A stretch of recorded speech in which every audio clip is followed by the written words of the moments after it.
మహోన్నతుడు, మహాగణుడు, సర్వాధికారి అయిన దేవుని యొక్క నామంలో మీ అందరికీ శుభవందనాలు తెలియజేస్తా ఉన్నాను. కొద్ది నిమిషాలు దేవుని వాక్యాన్ని ధ్యానం చేసుకుందాం. ఈ దినము మన ధ్యాన వాక్యముగా భక్తి మార్గంలో ఉండే వారి యొక్క లక్షణాలను గురించి కొన్ని విషయాలు మనం తెలుసుకుందాం. భక్తి జీవితంలో కొనసాగుతున్న వారి యొక్క లక్షణాల విషయంగా కొన్ని నిమిషాలు దేవుని వాక్యాన్ని ధ్యానం చేసుకుందాం. 1 కొరింథీ పత్రిక 7వ అధ్యాయము 24వ వచనాన్ని చదువుకుందాం. సహోదరులారా, ప్రతి మనుష్యుడు ఏ స్థితిలో పిలువబడినో ఆ స్థితిలోనే దేవునితో సహవాసము కలిగి ఉండవలెను. ప్రార్థన చేసుకుందాం. ప్రభువా, నీకు వందనాలు. ఈ రాత్రి మీరు మాకు అనుగ్రహించిన ఈ లేఖనాన్ని బట్టి స్తోత్రాలు. ప్రభా, భక్తి కలిగిన వ్యక్తులు, రక్షణలో కొనసాగే వ్యక్తులు ఏ రీతిగా ఉండాలో నాయన, ఈ రాత్రి మీరు మాకు తెలియజేయబడుతున్న ఈ లేఖనాన్ని బట్టి స్తోత్రాలు. ఈ లేఖనం నీ బిడ్డలకు వివరించే జ్ఞానము నాకు లేదు. నీ సిలువ చాట నన్ను మరుగుపరిచి నీ మాటలు మాకు వినిపించి నీ లేఖనానుసారంగా జీవించే కృపను మాకు అనుగ్రహించి మహిమ పొందమని మా ప్రభువైన యేసయ్య పరిశుద్ధ నామములో అడిగి వేడుకొనుచు ప్రార్థిస్తున్నాను మా పరమ తండ్రి, ఆమేన్. ప్రియమైన దేవుని బిడ్డలారా, చదవబడిన లేఖన భాగంలో అపోస్తుడైన పౌలు గారు కొరింథీ సంఘానికి రాస్తూ ఆయన ఒక చక్కని మాట వ్రాస్తూ ఉన్నారు. భక్తి మార్గంలో ఉండే వారి యొక్క లక్షణాలు ఏ రీతిగా ఉండాలో, వారు ఏ రీతిగా నడవాలో, ఏ రీతిగా ఈ భూలోకంలో ప్రభు రాకడ వరకు వారు ఎలాగ ఉండాలో, వారి యొక్క లక్షణాలు ఏ రీతిగా ఉండాలో ఆయన స్పష్టంగా తెలియజేశారు. మొదటిగా ఆయన అంటాడు కదా, సహోదరులారా, ప్రతి మనుషుడు ఏ స్థితిలో పిలువబడ్డాడో ఆ స్థితిలోనే ఎవరితో సహవాసం కలిగి ఉండాలట? దేవునితో సహవాసం కలిగి ఉండాలి. ఎలాగునా దేవునితో మానవుడు సహవాసం కలిగి ఉంటాడు? ఆయన ఆకాశమందు ఉన్నాడు, ఆయన పరమందు ఉన్నాడు, మానవుడు భూమి మీద ఉంటా ఉన్నాడు కదా. ఆయనతో మనం ఎలాగునా సహవాసం చేయగలము అని అంటే, ఆయనతో సహవాసం చేస్తే నీకు మేలు కలుగుతుందని ఏబు గారు చెప్తారు. అలాగనే యోహాను, 1 యోహాను పత్రికలో 1వ అధ్యాయము 6-7 వచనాల్లో యోహాను గారు అంటాడు కదా, ఆయనతో సహవాసం గలవారమని చెప్పుకొని చీకట్టులో నడిచేవాడు వాడు అబద్ధం ఆడుతున్నాడు. ఎలాగ ఉండాలంట? ఆయనతో సహవాసం ఉండేవాడు ఎలాగ ఉండాలంట? వెలుగులో నడవాలి. ఆయనలో వెలుగులో ఉన్న ప్రకారము మనము కూడా వెలుగులో ఉంటే ఆయనతో మనం సహవాసం కలిగి ఉన్నామన్న సంగతిని విస్మరించి ఆయనతో మనం ఎలాగ సహవాసం చేస్తాం? ఆయన పరమందు ఉన్నాడు, ఆకాశమందు ఉన్న దేవుడు, ఆయన మనతో ఎలాగ సహవాసం చేస్తాడని అనుకోవచ్చు. కానీ దేవుని వాక్యం అంటుంది, నువ్వు చీకటిలో ఉంటే ఆయనతో సహవాసం కలిగి ఉన్నట్టు కాదు. ఆయన వెలుగులో ఉన్న ప్రకారం నీవు కూడా వెలుగులో ఉంటే ఆయనతో సహవాసం గలవాడివై ఉన్నావన్న సంగతిని యోహాను గారు ఎత్తి చూపుతూ ఉన్నాడు. నువ్వు ఉదయాన్నే లేచి దేవుని వాక్యాన్ని చదువుకుంటే ఆయన నీతో మాట్లాడతాడు. స్నేహితులు ఏం చేస్తారండి? ఒకరి బాధ ఒకరు చెప్పుకుంటారు కదా. ఇంట్లో భార్యాభర్తలు కూడా చెప్పుకోలేని సంఘటనలు స్నేహితులతో చెప్పుకుంటారు. ఆయన మనకు స్నేహితుడు. ఉదయకాలం లేవగానే, అయ్యా మీరు ఇచ్చిన కాపుదలకై స్తోత్రాలు, మీరు ఇచ్చిన మంచి విశ్రాంతికై స్తోత్రాలు, మంచి నిద్రకై స్తోత్రాలు, మంచి ఆరోగ్యం ఇచ్చే స్తోత్రాలు. పడకలోనే చనిపోయే వాళ్ళు ఉన్నారు, పడకలోనే హార్ట్ స్ట్రోక్లు వచ్చిన వాడు ఉన్నాడు, పడకలోనే పక్షవాతం వచ్చే వాళ్ళు ఉన్నారు. ప్రియమైన దేవుని బిడ్డలారా, నిన్ను క్షేమంగా ఆయన లేచి నీతో మాట్లాడాలంటే లేవగానే నువ్వు ఆయనతో సహవాసం కలిగిన వ్యక్తిగా లేఖనాన్ని చదువుతూ ప్రార్థనలో నువ్వు ఉన్నట్లయితే ఆయనతో నువ్వు సహవాసం కలిగిన వ్యక్తిగా ఉంటావు. రెండవదిగా ఆయన అంటాడు కదా, కీర్తనాకారుడు 32వ కీర్తన 2వ వచనంలో ఒక చక్కని మాట అంటాడు ఆయన. యెహోవా చేత నిర్దోషిని ఎంచబాడు వాడు, ఆత్మలో కపటము లేనివాడు ధన్యుడు. దేవుని చేత నిర్దోషి అని అనిపించుకోవాలట. ఆత్మలో కపటం లేని వాడిగా ఉన్నాట. దేవుని చేత నిర్దోషి అని అనిపించుకున్న వారు ఉన్నారా పరిశుద్ధ గ్రంథంలో? ఎప్పుడైనా నీకు అలాంటి వారు తటస్థించారా? దేవుడు నిర్దోషి అని అన్నవాడు ఒక వ్యక్తి ఉన్నాడు. ఆయన దానియేలు గారు. ఆయన్ని తీసుకెళ్ళి సింహాల బోనులో వేశారు. సింహాల బోనులో వేసిన తర్వాత రాజుగారు కంగారుగా ఉంది. రాత్రి అంతా నిద్ర పట్ల. ఉదయాన్నే లేచి, జీవముగల దేవుని సేవకుడు అయిన దానియేలు, నీ దేవుడు నీవు నిత్యము సేవించుచున్న దేవుడు నిన్ను రక్షించను అని అంటే ఆయన అనే మాట ఏంటి తెలుసా? 6వ అధ్యాయం 22వ వచనం దానియేలు గ్రంథంలో ఒక చక్కని మాట అంటాడు ఆయన. ఆ మాట అనగలిగే ధైర్యము నీకు ఉండగలిగితే ఏ పరిస్థితిలో ఉన్నా దేవుడు తన దూతలను పంపించి ఆ విపత్కరమైన పరిస్థితి నుంచి రక్షిస్తాడు. చూడండి, ఆయన అంటాడు కదా, నేను నా దేవుని దృష్టికి నిర్దోషిగా ఉన్నాను కనుక నా దేవుడు ఆకాశమందు నుండి దూతలను పంపించి సింహాల నోళ్లను మోయించాడు అని అంటాడు. హల్లెలూయా చెప్పండి. హల్లెలూయా. ప్రియమైన దేవుని బిడ్డలారా, అలాగన నీవు కూడా నిర్దోషివి అని దేవుని చేత అనిపించుకోగలిగితే ఎంతటి విపత్కరమైన పరిస్థితి నుండి అయినా దేవుడు నిన్ను రక్షిస్తాడు. ఆ సంగతిని నువ్వు విస్మరించకూడదు. మొదటగా నువ్వేం చేయాలి? ఆయనతో సహవాసం చేయాలి. ఆయనతో సహవాసం చేసిన నీవు ఆయనతో నిర్దోషివి అని అనిపించుకోవాలి. మూడవదిగా 16 సామెతల గ్రంథం 32వ అధ్యాయము, పరాక్రమశాలి కంటే దీర్ఘశాంతము గలవాడు శ్రేష్ఠుడు, పట్టణమును పట్టుకుని వాని కంటే తన మనస్సును స్వాధీనపరుచుకున్నవాడు శ్రేష్ఠుడు. 2 శ్రేష్ఠతల గురించి మాట్లాడాడు. అబ్బాయి, నీవు ఎంత పరాక్రమం కలిగి ఉన్నా దీర్ఘశాంతం కలిగి ఉంటే నువ్వు శ్రేష్ఠుడివి అని అంటాడు. పట్టణాన్ని పడుకొని మంచి యుద్ధం చేసిన వాడు కాదు, తన మనస్సును స్వాధీనమందుంచుకునేవాడు.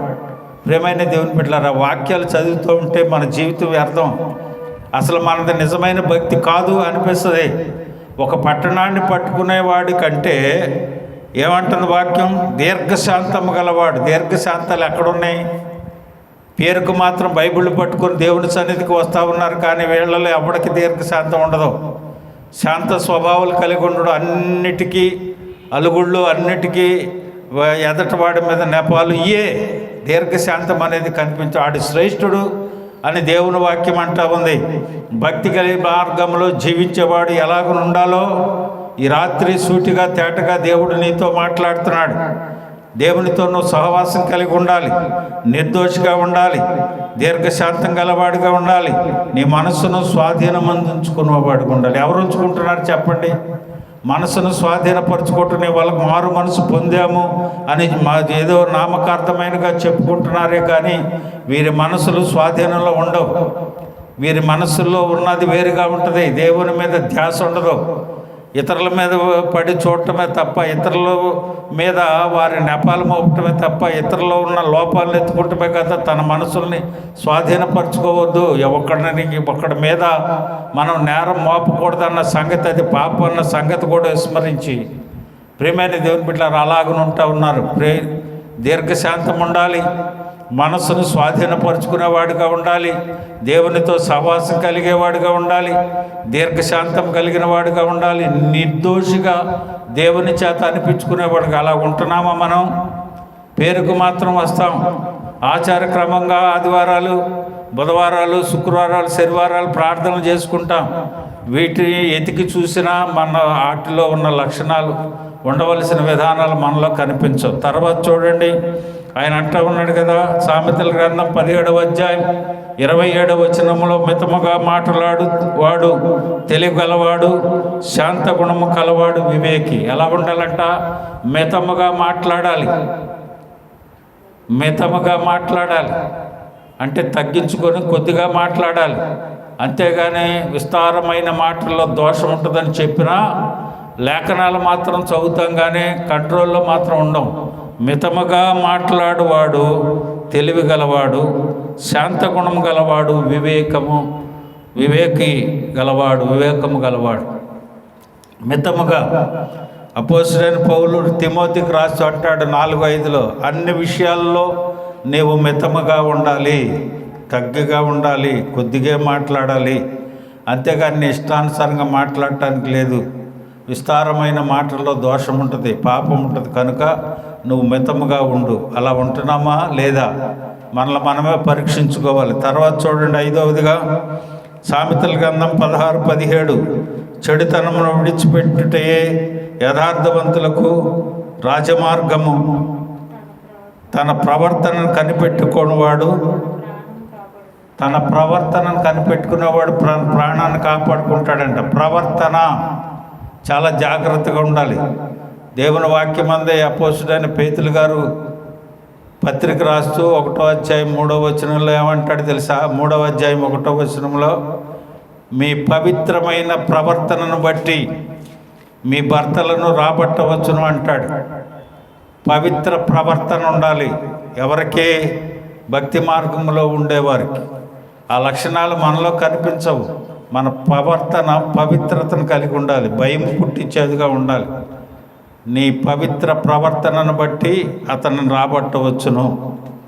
ప్రియమైన దేవుని బిడ్డలారా, అలాగనే ఉండగలిగితే దేవుని అద్భుతాలను చూడగలుగుతావు. ఎందుకు మనం ఆయన మన పట్ల అన్ని అద్భుతాలను చూడలేకపోతున్నామంటే ఇలాగన మనం ఉండట్లా, ఆ లక్షణాలు మనలో కనిపించట్లేదు. కనుకనే దేవుడు ఆ రీతిగా అద్భుతాలు మన పట్ల జరిగించలేకపోతూ ఉన్నాడు. తర్వాత చూడండి, హబక్కుకు అంటాడు, హబక్కుకు 2:4 అంటాడు, అయితే నీతిమంతుడు విశ్వాసం మూలంగా బ్రతుకును. హల్లెలూయా చెప్పండి, హల్లెలూయా. నీతిమంతుడు ఎలాగో అంటాడంట, ఎలా బ్రతుకుతాడో? విశ్వాసం మూలంగా బ్రతుకుతాడు. కానీ మనం దేవుని సన్నిధికి వచ్చి మోకరించి ప్రార్థించినప్పుడల్లా మనకు కావలసిన అవసరతల గురించే ప్రార్థిస్తాం. దేవుడు నాకు ఇది లేదు అని అన్నప్పుడు దేవుడే ఉన్నాడు, రేపు నాకు అది కావాల్సిందే ఆయనే చూసుకుంటాడనే విశ్వాసం మనకు ఉండదు. రేపటి గురించి మీరు ఆలోచించకండి, మీకేం కావాలో నాకు తెలుసు. అడగక మునిపే అక్కర్లేరుగిన దేవుడిని, నీ అవసరతలను తెలిసి అన్ని సిద్ధపాటు చేసే దేవుడిని. ప్రియమైన దేవుని బిడ్డలారా, విశ్వాసము మీద నువ్వు కలిగి ఉన్నట్లయితే, విశ్వాసము మీద నువ్వు ఉన్నట్లయితే, విశ్వాస జీవితంలో నువ్వు కొనసాగితే దేవుని అద్భుతాలను నువ్వు చూడగలుగుతావు.